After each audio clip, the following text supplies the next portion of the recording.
Des vignes à perte de vue, un périmètre grand comme 6000 terrains de football.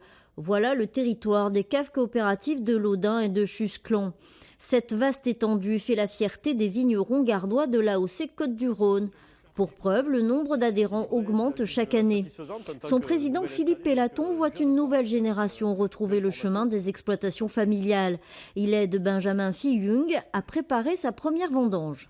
Les vendanges sont un peu plus tardives que l'année dernière, donc on a besoin d'avoir un peu plus de temps, de gagner en maturité. À 28 ans, ce chef de culture a quitté son emploi dans un domaine viticole pour travailler son propre vignoble et adhérer à la cave coopérative. Vu cette fusion de caves et les cours actuels du vin qui a augmenté et qui a réussi à être stabilisé, ça m'a donné, vu que la cave avait beaucoup d'atouts pour moi, j'ai réussi à m'installer. Voilà.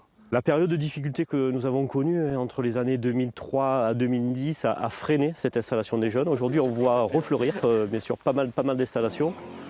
Benjamin rejoint les 200 coopérateurs répartis sur 25 communes. Leur cave est devenue la plus grande cave coopérative de la vallée du Rhône. Les 15 millions d'euros d'investissement ont permis de moderniser les installations avec une attention toute particulière sur les blancs. Une nouvelle cuvée sortira en septembre. Elle sera haut de gamme. 8 barriques qu'on a mis de côté pour notre haut de gamme, on le déguste tous les 2-3 mois. Les structures modernes côtoient les bâtiments historiques datant de 1925, toujours utilisés durant les vendanges.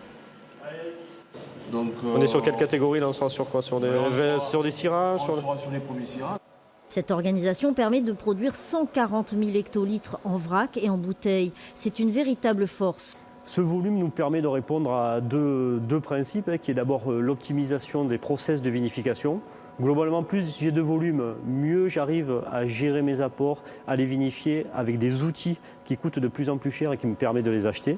Et également, il y a une demande marché, bien sûr, puisque quand on a du volume, on peut répondre à des marchés plus importants, à des appels d'offres plus importants, attaquer des marchés plus volumiques, notamment à l'export.